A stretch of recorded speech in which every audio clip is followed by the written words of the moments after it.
Whenever people talk about ancient Israel, the conversation usually swings toward the kings, the prophets, or those dramatic miracle stories we've all heard 100 times. But tucked quietly between those big names is a community that hardly ever gets a fair introduction, the Samaritans. And their story isn't just a dusty footnote in history. It's a painful, passionate, unbelievably human journey that still echoes through faith, conflict, and identity today.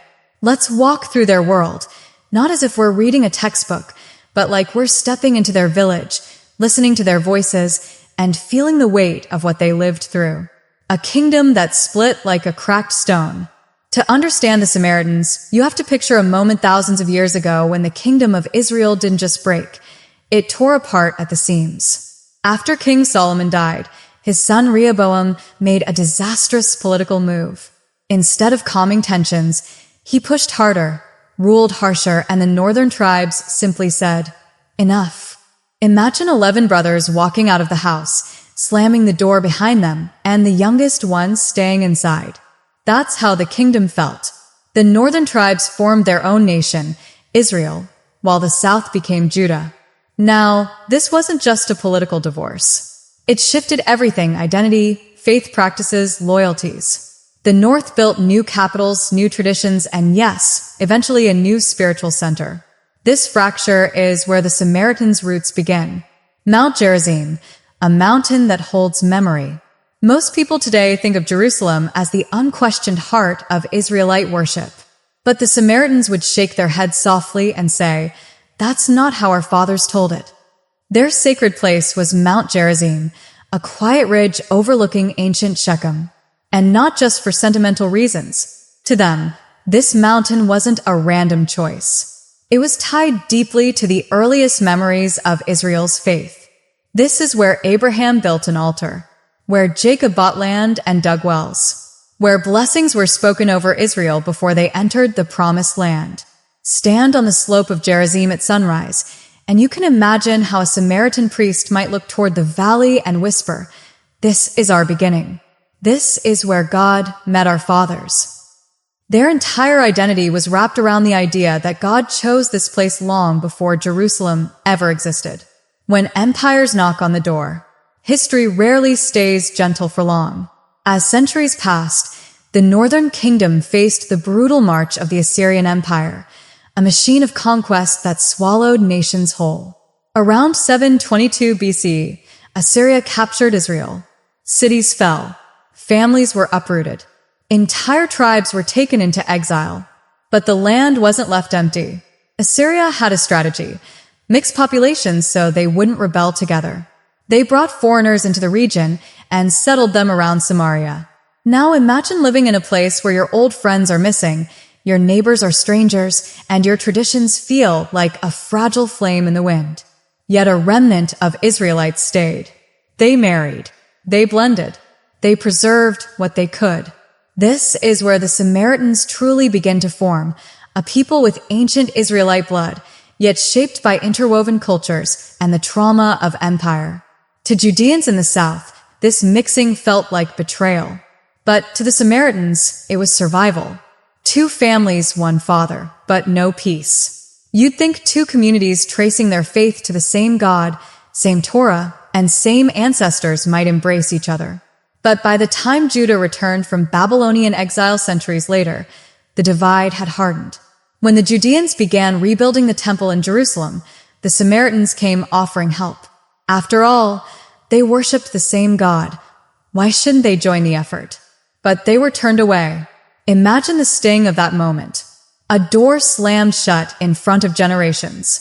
The message was clear: you're not one of us anymore. This rejection didn't just bruise feelings. It carved a deeper canyon between the two groups. From that point on, the Samaritans doubled down on their identity, restoring their holy place on Mount Gerizim and protecting their traditions fiercely. What began as a family disagreement became a full-blown rivalry. Faith that refused to disappear. What's remarkable is how the Samaritans held on. They kept the Torah, their version slightly different, but rooted in Moses' law. They preserved an ancient Hebrew script long after others moved on to new forms. Their priests claimed direct descent from Aaron. Even when later empires, Persians, Greeks, Romans, kept reshaping the region, the Samaritans stayed on their mountain, praying, studying, keeping their festivals according to a calendar older than most nations today. There's something quietly powerful about a people who refuse to let go of who they are. A bitter rivalry reaches Jesus' time. By the first century, the tension between Jews and Samaritans was almost legendary. Jews avoided Samaritan towns entirely. Samaritans avoided Jewish pilgrims. Stories about competition, insults, even violence were common. And yet this is where something unexpected happens in the New Testament. Jesus walks straight into Samaritan territory. Not around it, through it. Not with distance, with closeness. And the encounters that follow are some of the most touching in the entire gospel record. The woman at the well, a story that feels like healing. Picture a quiet noon. The sun is strong. A woman walks alone to Jacob's well, a place that belongs to both Samaritans and Jews. Her steps are heavy, her eyes tired, as if life has pressed a little too hard on her shoulders. And there, she finds a Jewish man sitting at the well. She expects silence, maybe awkwardness, probably hostility. Instead, he asks her for water. That simple request breaks centuries of walls. She's shocked. How can you, a Jew, ask me, a Samaritan woman, for a drink? Their conversation unfolds like a slow sunrise. He sees her, truly sees her scars, her hopes, her questions about worship, about Gerizim, about identity. And he doesn't dismiss her traditions. He doesn't mock her people. He speaks to her like someone who matters. And she becomes one of the first people to hear him reveal that he is the Messiah. That moment was more than personal healing.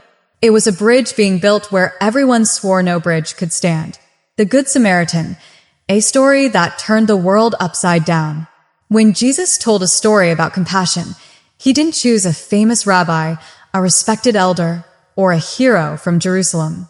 He chose a Samaritan, a man from the group everyone loved to hate, a man expected to walk away, a man who instead kneels beside a wounded stranger and does what others would not. He becomes the symbol of mercy. To Jesus' audience, that choice must have hit like thunder. To us today, it's a reminder that nobility can grow in places we least expect. A people reduced, but never erased. After the first century, wars and revolts reshaped the region over and over again. The Samaritans suffered terribly. Massacres, forced conversions, economic collapse. Their numbers plummeted from hundreds of thousands to just a few families. It's heartbreaking to imagine entire generations disappearing because of political conflict and religious rivalry. Yet, in a tiny corner of the Middle East, the Samaritans survived. Not as a legend, not as a forgotten tribe, but as living descendants of an ancient story, guardians of traditions older than most civilizations. Even today, fewer than 1,000 Samaritans exist, divided between two main communities. They still read the Torah in their ancient script. They still gather on Mount Gerizim for Passover. They still carry the weight and beauty of a 3,000-year-old identity. Why their story feels so human. When you step back, the story of the Samaritans isn't just about ancient politics or religious disagreements. It's about belonging, about how painful it is to be labeled an outsider by people who share your history. It's about survival in the face of exile, empire, and rejection. And it's about unexpected grace, the kind that shows up at a well or in a story that teaches the world what compassion looks like. The Samaritans remind us that history is filled with people who lived in the margins yet shaped the world more than we realize. Their story isn't finished. And perhaps in understanding them, we understand something about ourselves, our divisions, our longing for home, and the quiet resilience that keeps identity alive across centuries. If you've ever stood on a hill at dusk, watching the sky slowly trade gold for blue, you know how places can hold emotions. Some landscapes feel like they're whispering stories, keeping secrets, remembering more than we ever could. That's the feeling you get when you look at the lands of ancient Israel, especially the places tied to the Samaritans. Their story isn't just about old disputes. It's about identity, loss, stubborn hope, and the way faith can anchor a people even when everything else collapses. Let's step back into that world and walk their path as if we're right there with them. A kingdom that no longer felt like one. Imagine being part of a family that grew too big to stay peaceful. Voices get louder. Opinions divide. Small disagreements swell into arguments no one wants to let go of. That's exactly what happened to Israel after King Solomon's reign. For years, the 12 tribes lived under one crown.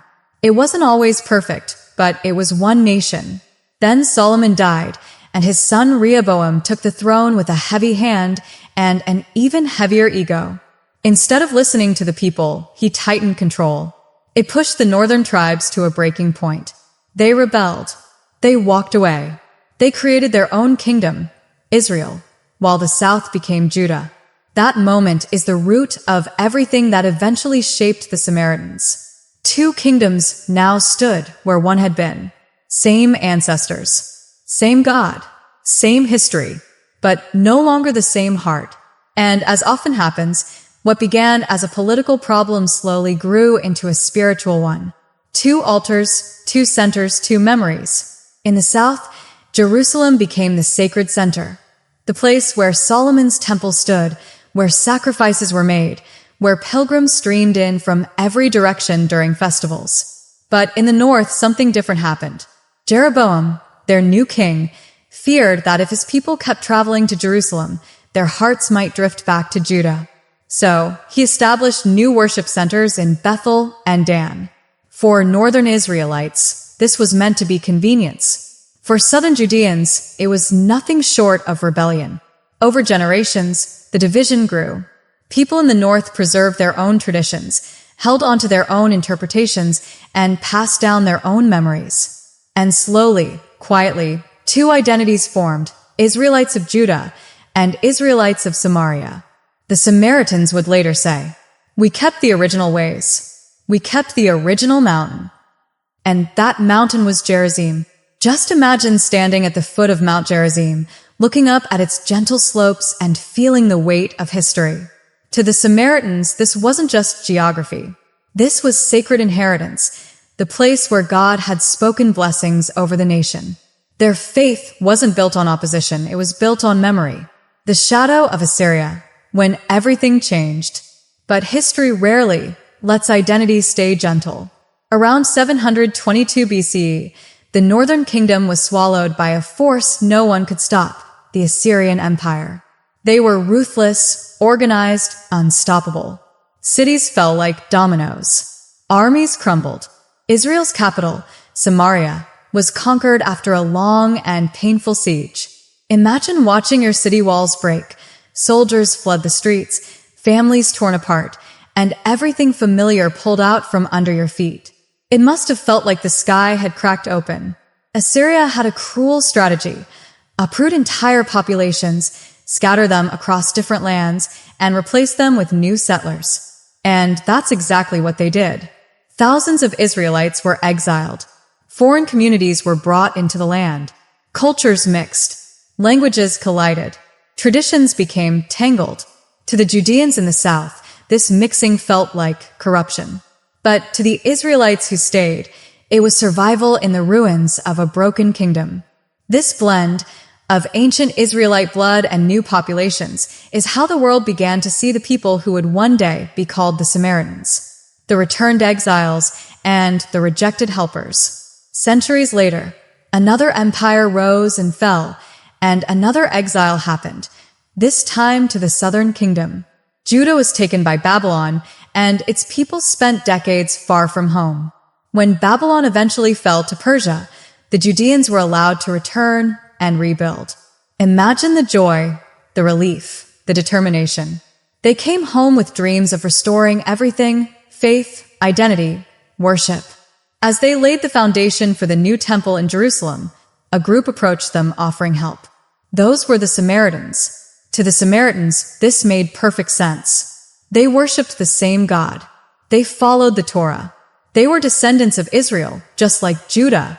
But to the returning Judeans, the answer was no. Not a gentle no. Not a political no. A deep, painful, defining no. "You are not one of us." That moment burned itself into the hearts of both communities. The Samaritans felt rejected by the very people they considered family, and the Judeans saw themselves as protectors of pure faith. This rejection didn't just sting, it reshaped destiny. The Samaritans pulled back to Mount Gerizim and built their own temple. They strengthened their identity. They became determined to preserve what they believed was the oldest, truest expression of Israel's faith. Two peoples, one God, and a gulf so wide no bridge seemed possible. A temple destroyed, yet a people still standing. For a time, the Samaritan temple on Mount Gerizim stood proudly, a place of worship and pilgrimage. Their scriptures, their priests, their sacrifices, it was a world parallel to Jerusalem. But the rivalry didn't stay peaceful. In the 2nd century BCE, a Judean ruler named John Hyrcanus attacked Samaria, burned the temple on Gerizim, and devastated the region. Imagine the heartbreak. Imagine watching your sacred place, the mountaintop where your ancestors worshipped, go up in flames. Most nations would collapse after something like that. The Samaritans didn't. They rebuilt their community. They held on to their scriptures. They kept their traditions alive. They stayed on their mountain. Their identity wasn't tied to buildings. It was tied to memory, to bloodlines, to belief. Between Rome and Jerusalem, by the time Jesus walked the earth, the tension between Jews and Samaritans was centuries old. It affected politics, religion, travel, even ordinary daily interactions. Jewish travelers avoided Samaritan villages. Samaritans avoided Jewish crowds. If you asked someone from Jerusalem about Samaritans, the response was usually bitterness. And yet, the Samaritans weren't villains. They weren't rebels. They were a wounded people guarding the last pieces of who they once were. In that world of division, Jesus did something no one expected. He walked straight into their land. Jacob's well, a conversation that changed everything. The story of the Samaritan woman at the well is one of those moments where you can almost hear the tension drop and compassion take over. Picture her arriving alone under the midday sun. People don't usually gather water at noon. It's too hot. But she's avoiding the crowd, avoiding whispers, avoiding judgment. Then she sees him, a Jewish man. She braces herself for silence or sarcasm. Instead, he asks her for water. That one request breaks a wall older than both of them. As they talk, you can feel something soften in her. She's surprised that he speaks to her with respect, that he sees her life without shaming her, that he discusses worship on Gerizim without mocking her heritage. For the first time in a long time, she feels seen and believed. When she runs into the village shouting, "Come see a man who told me everything I ever did," you can almost hear the excitement shaking in her voice. That moment wasn't just about her salvation. It was about restoring dignity to a people who had lived in the shadow of rejection. A story that turned prejudice upside down. Then comes the famous parable. If Jesus had wanted to soften Jewish hearts, he could have chosen any heroic figure for a story. But he chose a Samaritan, the one group his audience looked down on. A man beaten on the road, a priest who walks past, a Levite who does nothing, and then a Samaritan, someone expected to ignore the wounded traveler, kneels down and saves him. It's the kind of twist that forces people to think.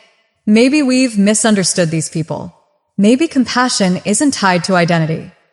In a world where everyone had picked sides, this was a story that pushed people back toward humanity. A diminished people with an unbroken spirit. After the New Testament period, history hit the Samaritans hard. Revolts, wars, and economic collapse shrank their numbers again and again. At one point, they were nearly wiped out completely. Imagine being part of a community that goes from millions to a few families. Imagine holding on to traditions when the world keeps trying to erase you. Yet the Samaritans refuse to disappear. Today, fewer than 1,000 exist, but they're alive, living between Mount Gerizim and Holon, still practicing their ancient rituals, still reading the Torah in the oldest Hebrew script, still gathering every year for Passover sacrifices. Their existence is living testimony that even the smallest group can carry the weight of history with dignity. Why the Samaritan story still matters. When you look at their journey, political division, exile, intermarriage, rejection, rebuilding, you start to see something familiar. Their story mirrors what so many communities go through today. People marginalized for not fitting someone else's definition of pure. People clinging to identity when the world tries to label them. People holding on to faith even after their temple, their kingdom, their security is gone. The Samaritans remind us that faith isn't neat or perfect. It's layered with pain, shaped by history, and carried by people who sometimes feel forgotten but refuse to be erased. Their story is a long echo of family divided, of memories that won't fade, and of hope that refuses to die. A northern kingdom trying to stand on its own. When the kingdom split after Solomon, the northern tribes weren't just making a political move, they were trying to protect their dignity. For decades, people in the north had felt overshadowed by Jerusalem and the royal family in the south. They were tired of high taxes, exhausting labor demands, and being treated like a distant cousin instead of an equal. So when they walked away, it wasn't an impulsive act. It was a breaking point. But independence comes with pressure. The new kingdom of Israel needed its own capital, its own identity, its own spiritual center, and fast. Their first capital, Shechem, sat between Mount Gerizim and Mount Ebal, two mountains soaked in ancient memories. Later, they built the city of Samaria, a strong, beautiful capital raised on a hill with sweeping views of the valleys. To Israel, this was a fresh start. To Judah, it was rebellion. Those two different perspectives shaped everything that came next. Prophets who loved the north, but warned the north. The northern kingdom produced some of the most passionate prophets in the Bible, men who loved their people enough to confront kings and challenge whole systems. Elijah, Elisha, Hosea, Amos. These prophets didn't just scold or predict doom. They pleaded. They wept. They warned like parents watching a child run toward danger. One of the biggest concerns was the spiritual confusion spreading in the north. The kings used religion as a political tool, building shrines and altars that mixed old traditions with new influences. It wasn't that the people had abandoned God. It was that they were surrounded by cultures blending into each other like spilled ink. To a prophet, that mixing looked like a pattern that could only end badly. And they were right. Assyria, the empire that shattered a nation. Imagine waking up every day with the sound of rumors floating in the air. Assyria is expanding. They're conquering everything in their path. No nation has been able to stop them. The Assyrian Empire was like a storm swallowing the Middle East one kingdom at a time. Their armies didn't just fight. They dominated, crushing resistance with overwhelming force. By the time they reached the northern kingdom, Israel was already weakened by political chaos and internal conflicts. City after city fell. Village after village emptied. Families were dragged into exile, miles from the land of their ancestors. The capital, Samaria, held out for 3 long years. Imagine the fear, the hunger, the praying that must have filled those days. When the walls finally fell in 722 BC, the kingdom of Israel remained only in memory. Assyria deported huge numbers of Israelites and resettled foreign populations into the land. These new groups brought their cultures, their customs, their languages, their gods. To the Judeans in the south, this mixing created a community they considered impure.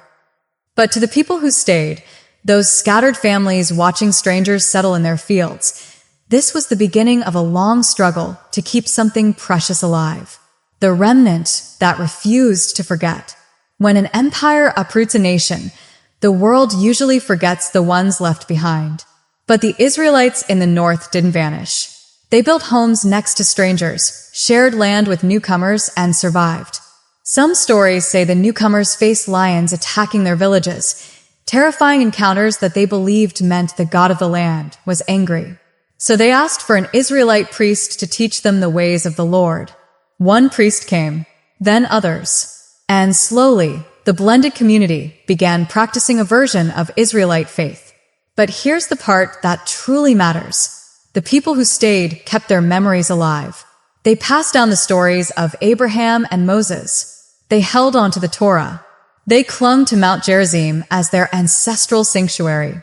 Their bloodline mixed, but their identity didn't die. It simply changed shape. To the Judeans, this change looked like betrayal. To the Samaritans, it was survival. That difference, interpretation versus experience, is the seed of the centuries-long conflict. The Samaritan claim, "We are the true keepers of Israel." While the southern kingdom rebuilt the temple in Jerusalem after their own exile, the Samaritans held to a different belief. Mount Gerizim, not Jerusalem, was the original chosen place of worship. From their perspective, their faith wasn't corrupted. It was older and more faithful to Moses. And they had reasons they believed supported this. Abraham built an altar near Shechem. Jacob lived and worshipped in that region. Blessings were spoken over Israel on Gerizim. Many ancient events happened near that mountain.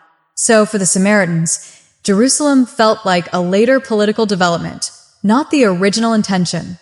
This belief shaped their traditions, their prayers, even their version of the Torah, which emphasizes Mount Gerizim. It wasn't a rivalry out of hate. It was a rivalry born from history and interpretation.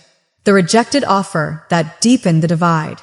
When Judah returned from Babylonian exile, the Samaritans approached them with open hands. "We worship the same God. Let us rebuild the temple with you." They weren't trying to take over. They were trying to reconnect. But the Judeans, scarred from exile and afraid of losing their identity again, sent them away. That rejection was like reopening an old wound.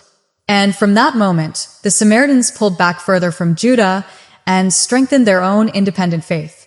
They built a temple on Mount Gerizim, performed sacrifices, preserved priesthood lines, and lived by the Torah. Two siblings, two histories, two centers of worship, and no more bridges left between them. Alexander the Great and a new phase of identity. When Alexander the Great swept across the region, many cultures struggled to keep their identity. The Samaritans, however, remained protective of their heritage. Historical sources suggest they may have tried to present themselves differently at times, sometimes aligning with broader cultures, sometimes separating themselves sharply. But even through these shifts, their loyalty to Mount Gerizim never changed. It's this mountain that held them together through centuries of upheaval. The destruction of their temple, a wound that never healed. Between the Old and New Testament periods, the Judean ruler John Hyrcanus attacked the Samaritan territory and destroyed their temple on Gerizim. Try to imagine the emotional impact. Your holy place shattered, your priests scattered, your community humiliated. To many Samaritans, this wasn't just an attack, it was erasure. A message that their identity didn't deserve to exist. But what followed is one of the most inspiring parts of their history. They rebuilt their community anyway. They preserved their Torah. They held on to their identity with a quiet ferocity. Their temple was gone, but their faith wasn't. A community living in the shadow of rejection. By the 1st century, when the New Testament unfolds, Jews and Samaritans looked at each other with suspicion, hurt, and bitterness. There were stories of insult, stories of hostility, and stories of rivalry that went back generations. Still, if you look closely at the Samaritan world of that time, you find something deeply human. Villages built around shared traditions. Families passing down ancient scripture. Priests leading festivals on the mountain. Communities trying to survive between Roman power and Jewish criticism. They weren't villains. They weren't rebels. They were a people holding on to a story the world kept trying to rewrite. And that's where Jesus steps in, right into the heart of a world divided by old wounds. A faith stronger than time. Before we reach the famous stories of the New Testament in the next scripts, it's important to understand this. The Samaritans didn't become less than. They didn't lose themselves through exile. They didn't fade into a blended mass. They remained a distinct community with their own priesthood, their own rituals, their own celebrations, their own understanding of Scripture. And somehow, against all odds, they carried this ancient identity across thousands of years. Even today, the modern Samaritan community, small but resilient, still climbs Mount Gerizim every Passover, still chants the Torah in its ancient script, still holds onto roots older than most world civilizations. Their survival is one of history's quiet miracles. A mountain, a temple, and a misunderstanding. If you look at a map, you'll find Jerusalem in the south, and not too far above it, the region of Samaria. The distance isn't great, but sometimes the smallest distance becomes the deepest divide. The Jews had their holy place, Jerusalem, the Temple Mount. The Samaritans believed God chose Mount Gerizim instead. It sounds like a simple disagreement, but it tore families apart. It shaped politics. It became the root of hatred that lasted centuries. Let's rewind the timeline. The Temple on Gerizim. Long before Jesus walked the earth, the Samaritans built their own temple on Mount Gerizim. Not out of rebellion, not out of ego. They truly believed this was the place where God wanted his people to worship. Imagine the scene. Stone blocks being dragged up the mountain, priests praying under the open sky, families bringing offerings, believing they were honoring God the right way. To them, this wasn't a rival temple. It was the temple. But to the Jewish people, it felt like betrayal. Every festival season increased the tension. Each community looked at the other and said, "They are the ones who changed the truth, not us." Humans have not changed much. We still hurt the easiest when someone touches our beliefs. A fire that destroyed more than stones. History records that around 128 BCE, a Jewish leader named John Hyrcanus marched into Samaria with an army. He destroyed the Samaritan temple on Mount Gerizim. Not just destroyed, burned it down, leveled it to the ground.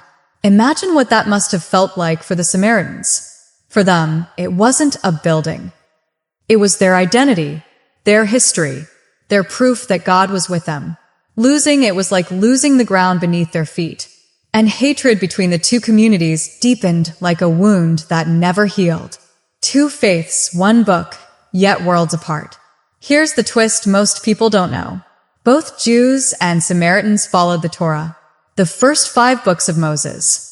But the Samaritans used their own ancient reading of it, called the Samaritan Pentateuch. It wasn't wildly different, but the differences mattered. The Samaritans believed. Adam and Eve lived near Mount Gerizim. Abraham offered his son on Mount Gerizim. God chose Mount Gerizim forever. The Jews believed God chose Jerusalem. It's almost tragic. 2 families reading the same book, believing in the same prophets, worshiping the same God, and yet still unable to sit at the same table. Ever experienced that? 2 people both wanting peace, yet history sits between them like a sharp knife. That's what Samaria was, a land wounded by memory. Life in ancient Samaria. Take a moment and picture it. Narrow stone streets. Marketplaces filled with olive oil sellers, shepherds, and travelers from faraway cities. Children running between clay houses that overlooked the valleys. Samaritans lived simple, family-centered lives. Many were farmers, shepherds, or scribes. Their priests carried traditions that went back thousands of years. They prayed facing Mount Gerizim. They celebrated Passover with real lamb sacrifice, continuing a ritual many Jewish people had abandoned. To them, the old ways were not old-fashioned. They were sacred. But while they tried to live ordinary lives, the shadow of disapproval from their Jewish neighbors followed them everywhere. Travelers avoided Samaritan villages.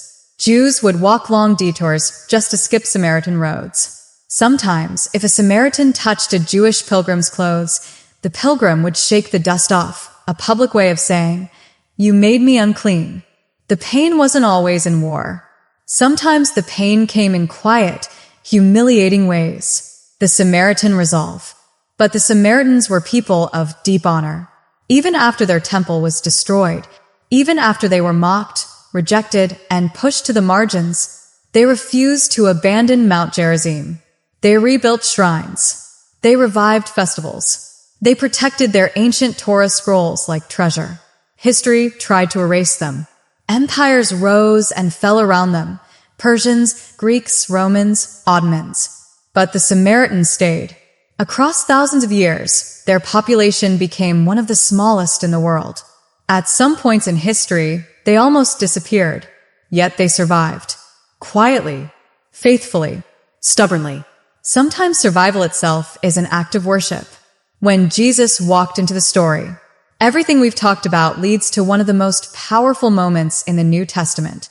A Jewish rabbi, Jesus, walks into Samaria. His disciples are nervous. The cultural hatred was so deep that just stepping into Samaritan territory felt wrong to them. But Jesus sits by a well. A Samaritan woman approaches, and in that simple moment, centuries of silence break. Before we jump to the miracle of that story, which you may hear in Script 5, here's what matters for today. Jesus didn't avoid Samaria. He walked into their pain, their history, their trauma. He didn't lecture them. He didn't compare beliefs. He simply spoke to a woman who had been judged by her community and also rejected by the neighboring nation. That single conversation becomes one of the greatest bridges ever built between two people who should have been enemies. But that's Script 5's journey, the heart behind the division. Let's pause and go deeper. Why did this rift last so long? It wasn't just theology. It wasn't only politics. It wasn't even geography. It was hurt. Hurt passed from fathers to sons, mothers to daughters, priests to disciples. Hurt became identity. Hurt became culture. Every community has a story of why we can't trust them. Samaria was no different. But the Samaritans also had a quiet pride, a strength that said, "We will hold on to our truth even if the world laughs at us." There is something inspiring in that. A reminder that a community doesn't survive for thousands of years unless it carries a deep inner light. The unsung side of the Samaritans. Here's something most people never hear. The Samaritans preserved some of the oldest forms of Hebrew pronunciation, older than the Jewish traditions used today. Their Passover sacrifice is considered one of the most ancient surviving rituals in the world. Their Torah scrolls are some of the oldest continuously used religious texts on earth. And even though their entire population today is barely 800 people, they still climb Mount Gerizim every year, still read the same words, still keep the same prayers, still carry a heritage that refuses to die. It's strange, isn't it? Sometimes the smallest communities carry the biggest stories. Standing on Mount Gerizim today. If you ever visit Mount Gerizim, there's a moment that happens almost automatically. You look down at the Valley of Shechem. You see the ancient foundations of the Samaritan temple. You feel the wind brushing your face, like a whisper from history. And you realize something. This mountain isn't just a place. It's a memory, a witness, a testament to human stubbornness and human faith. You feel the weight of every prayer whispered there, of every festival celebrated with joy, of every tear shed when the temple burned, of every child taught. This is who we are. This is where we belong. Some histories don't live in books. They live in mountains, a road most people avoided. In those days, Jews avoided Samaria like it carried a curse. The hatred between the two communities ran so deep that even walking through Samaritan land was seen as risky. Most Jews would add 3 or 4 extra days to their travel just to avoid passing through Samaritan roads. But Jesus wasn't like most people. He didn't walk around pain. He walked toward it. So when he and his disciples were traveling north, he didn't take the easier detour. He took the road straight into Samaria. You can almost hear the disciples whispering to each other, "Why are we here? This place, we're not supposed to be in it." But Jesus had a purpose. He always did. The heat of the day. It was noon, the hottest, driest, most uncomfortable hour of the day. The kind of heat that drains you, slows your steps, and makes your throat burn. Most women drew water from the well early in the morning, when the air was still cool. But this woman, she came at noon. That detail whispers everything. It tells you she was avoiding people, avoiding eyes, avoiding judgment. She was used to being talked about. She was used to people pulling away from her. She was used to shame. Noon was her safe time, when no one else would be there. Except this time, someone was. A man. A Jewish man, sitting by the well, tired from the journey. And this man didn't move away. "Will you give me a drink?" When Jesus spoke to her, the ground under her feet must have shaken. Jewish men didn't speak to Samaritan women. Not politely. Not casually. Not ever. And yet, here he was calm, gentle, unbothered by the boundaries she had lived under her entire life. He asked her, "Will you give me a drink?" Such a simple sentence. Yet it broke 700 years of silence between their peoples. She looked at him, half confused, half shocked. "You are a Jew, and I'm a Samaritan woman. How can you ask me for a drink?" You can almost hear the unspoken words in her voice. "Don't you see who I am? Don't you know what people say about me? Why are you talking to me?" Jesus wasn't interested in her labels. He was interested in her heart. A conversation that cut through centuries. What happened next wasn't just a conversation. It was healing. Soft, slow, deep healing. Jesus told her, "If you knew the gift of God, you would have asked him, and he would have given you living water." Living water. Water that satisfies the soul. Water that heals what years of rejection have broken. She didn't understand at first. How could she? But something in his voice softened her edge. So she stayed. She listened. She let herself be seen. People often rush past this part, but it matters. This woman didn't run away. She didn't say, "I'm not good enough to talk to a holy man." She stayed because Jesus made her feel safe. When was the last time someone made you feel understood without explaining yourself? That's what she felt. A past she couldn't hide. Then Jesus did something breathtaking. Without accusation, without shame, without lowering his voice, he told her the truth about her life. "You have had 5 husbands, and the man you're living with now is not your husband." He wasn't insulting her. He wasn't exposing her. He was showing her that he already knew her fully and still chose to sit with her, still chose to talk to her, still saw value in her heart. For a woman used to whispers behind her back, this must have felt like someone finally turning on a light inside a locked room. No judgment, no rejection, just honesty wrapped in kindness. The question that divided nations. She changed the topic quickly, as anyone would when feeling vulnerable. She asked the biggest question dividing Jews and Samaritans. Our ancestors worshipped on this mount, but you Jews say the place to worship is Jerusalem. Who is right? This wasn't just theology. This was her identity, her history, her people's wound. And Jesus didn't choose sides. He didn't say, "Your people are wrong," or "Their temple was the true one." He said something far bigger. "A time is coming when you will worship, not on this mountain, and not in Jerusalem, but in spirit and in truth." In other words, it's not about the location. It's about the heart. He lifted her eyes above centuries of division. He raised her spirit to a higher truth. And for the first time in her life, she felt hope, a hope that didn't depend on where she was born. The moment her world shifted. Then came the moment that changed her entire story. She said, "I know the Messiah is coming. When he comes, he will explain everything."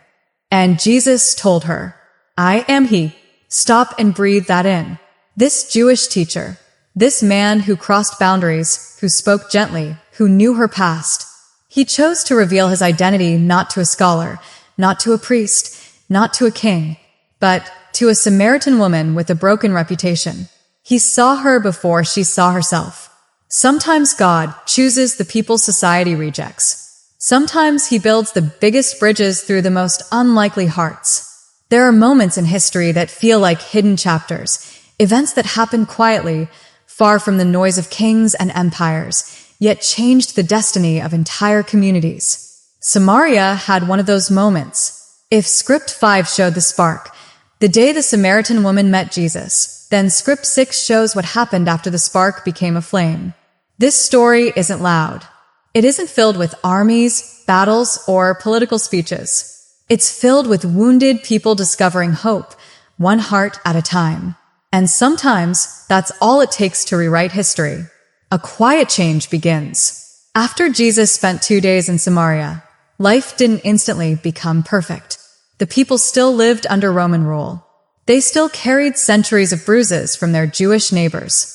Their old questions didn't disappear overnight, but something inside them had shifted. It was like someone had opened a window in a dark room. Not enough to light the entire place, but enough for people to see that light was possible. One woman's voice had woken the village.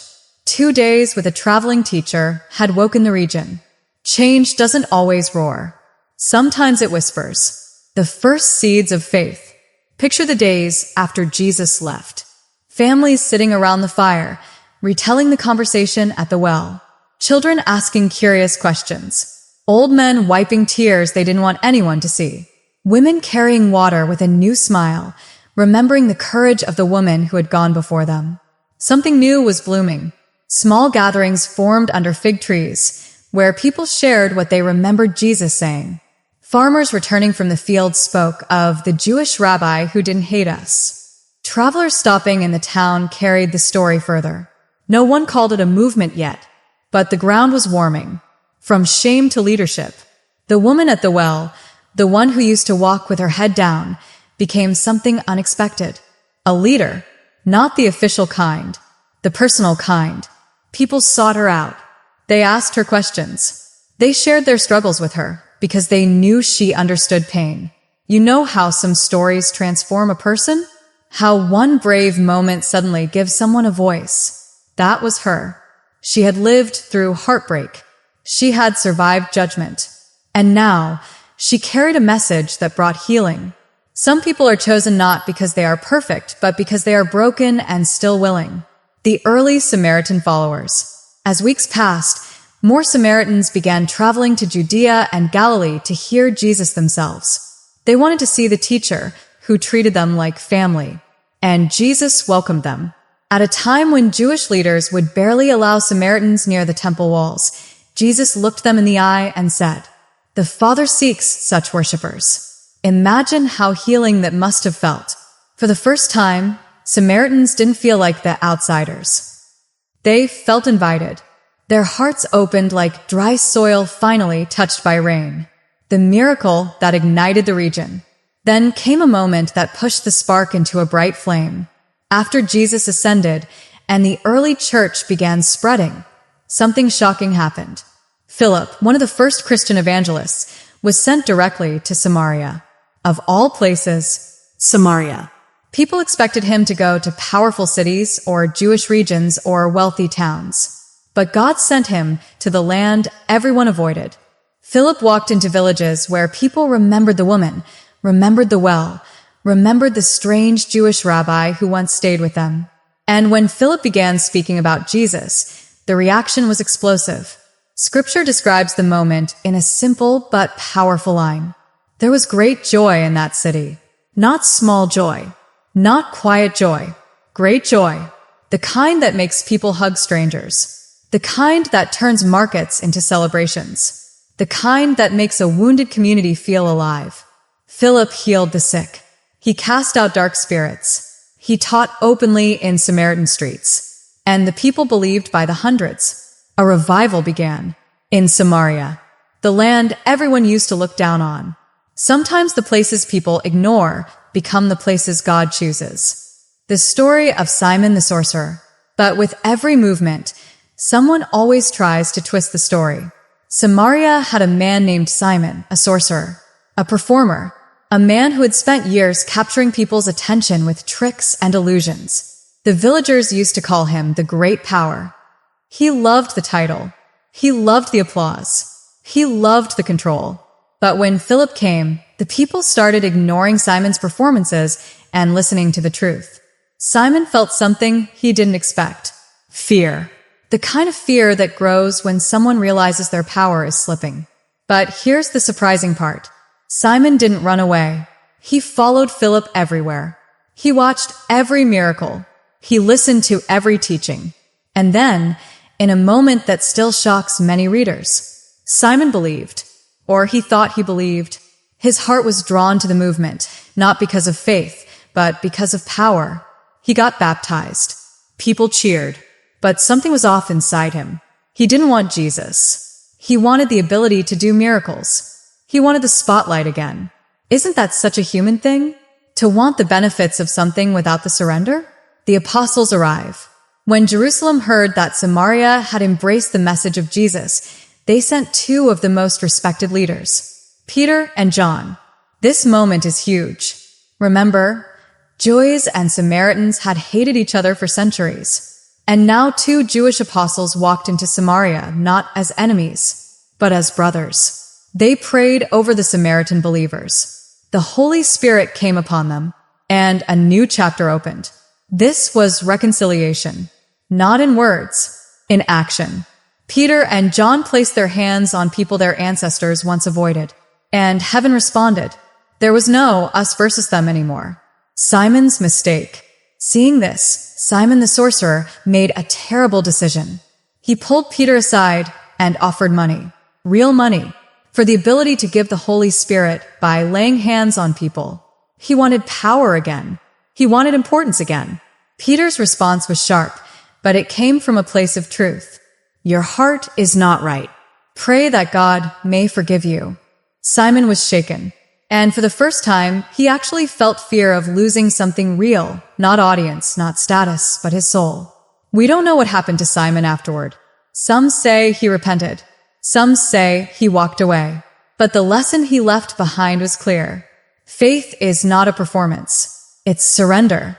And Samaria understood that deeply. A new identity for Samaria.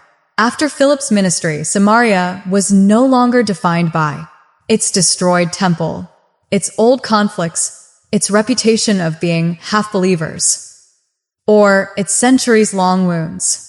Samaria became known for something new. Joy, Healing. unity, faith. The region that once symbolized division became a symbol of second chances. Isn't that beautiful? People who lived under a shadow for generations were now walking in light. The ripple across history. The impact didn't stay in Samaria. Samaritan believers traveled to Judea, Galilee, Phoenicia, Syria, carrying the message they once received at a well. Some became leaders in early Christian communities. Some helped spread the teachings to Greek-speaking families. Some opened their homes for worship. The community that once felt small, forgotten, and rejected suddenly carried a powerful voice. History often forgets this chapter, but Samaria played a crucial role in spreading hope far beyond its borders. They were not the rejected tribe. They were a bridge, a living proof that no one is beyond redemption. History has a way of leaving traces, not just in stone, not just in scrolls, but in people. Samaria, once divided from Judah and rejected by the world around it, became a living testament to resilience. After the events at the well and the awakening brought by Philip and the apostles, the Samaritan story continued in ways both beautiful and heartbreaking. Script 7 explores how the Samaritans lived in the centuries that followed, through foreign empires, persecution, dwindling populations, and the quiet fight to preserve their identity and faith. After the apostles left, the early followers of Jesus in Samaria were filled with enthusiasm and joy. The stories of Philip and Peter inspired them to establish local communities of worship and teaching. Even though the apostles moved on to other regions, the Samaritan believers maintained the fire within their towns and villages. Imagine small homes doubling as churches, olive trees shading secret gatherings, and people sharing meals while reading ancient texts. These were ordinary people doing extraordinary work, carrying faith through hardship without formal institutions, without large congregations, simply through devotion and community. Yet the outside world was not always kind. Roman rule was unpredictable, and tensions with neighboring Jewish communities remained. The Samaritans learned to navigate a delicate balance, practicing their faith openly without drawing the wrong kind of attention. The role of Mount Gerizim. Mount Gerizim continued to anchor Samaritan life. Though their temple had long been destroyed, the mountain itself remained sacred. Pilgrimages, sacrifices, and festivals became ways to maintain identity and cohesion. Every year, during Passover, families gathered at Gerizim. The rituals, preserved over centuries, served as reminders that faith is more than buildings or politics. It is rooted in memory, practice, and shared stories. The mountain symbolized not just God's presence, but also the enduring spirit of a community that refused to vanish. Living as a minority, life for the Samaritans was challenging. Their numbers slowly dwindled due to wars, famine, and assimilation pressures. At times, communities were reduced to a few families living under the shadow of larger empires: Byzantine, Arab, Crusader, Ottoman. Yet their identity survived. They carefully maintained genealogies and religious texts. Marriages often remained within the community to preserve lineage. Education in Samaritan Torah reading and traditions was rigorous. They were, in essence, historians of their own lives, guarding against erasure. Being a minority taught them resilience. Every challenge became a lesson in persistence. Every persecution reminded them that survival is an act of faith. Interaction with Jewish communities. Over centuries, relations with Jews oscillated between tension and cautious cooperation. Sometimes the two communities avoided one another entirely. Other times, necessity or shared interests brought them into contact. Despite the past hostility, there were moments of mutual respect. Jewish scholars occasionally studied Samaritan texts, recognizing the historical significance and unique preservation of ancient rituals. Samaritans, in turn, often maintained a careful acknowledgement of Jewish holidays and sacred events, creating a subtle thread of connection despite centuries of division. The impact of conquerors. Every empire that swept through the region left its mark on Samaria. The Crusaders, Mamluks, and Ottomans brought warfare, taxation, and cultural pressures. Yet, the Samaritans adapted without losing their essence. They shifted settlements, rebuilt homes, and preserved religious sites wherever possible. Despite shrinking numbers, they maintained their holy calendar, language traditions, and sacred practices.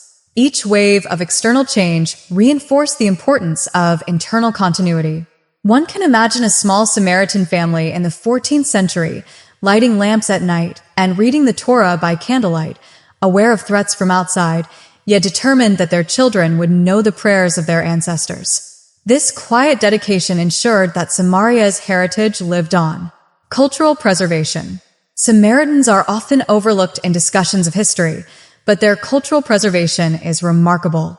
Their version of the Torah, the Samaritan Pentateuch, differs in subtle but significant ways from the Jewish Masoretic text. These variations preserve interpretations and traditions that predate many later codifications.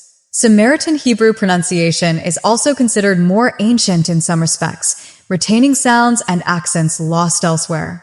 Their festivals, especially Passover, continue in ways closer to historical practice, including the lamb sacrifice on Mount Gerizim.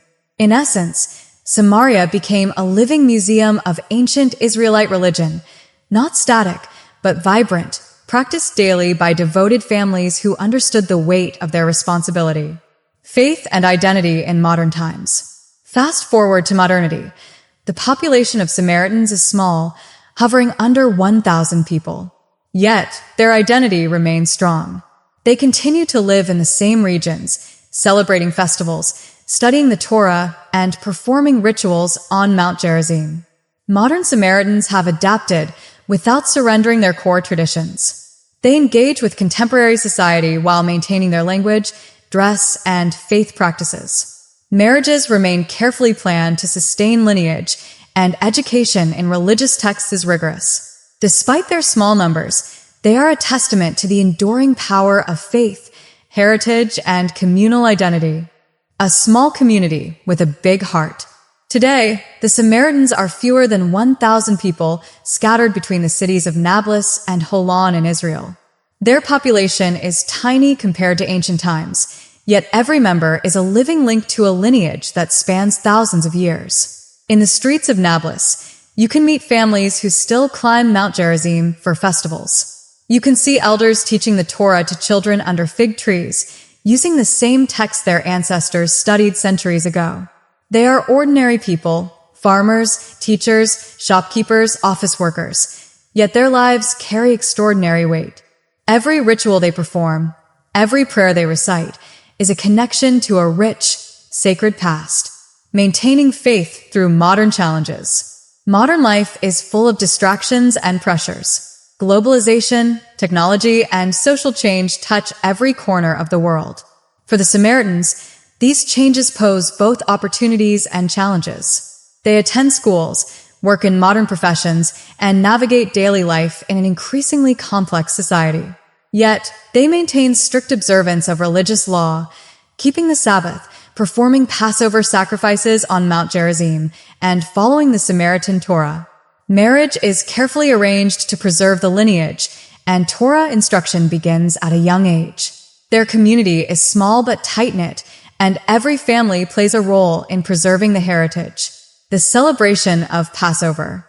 One of the most remarkable sights in Samaria today is the annual Passover on Mount Gerizim. Hundreds gather from nearby towns, dressed in traditional white garments, to commemorate the ancient ritual. The lamb is sacrificed, prayers are chanted, and children participate alongside elders, learning not only the rituals, but the stories behind them. Visitors often remark that the ceremony feels like stepping back in time, yet it is living history, vibrant and meaningful.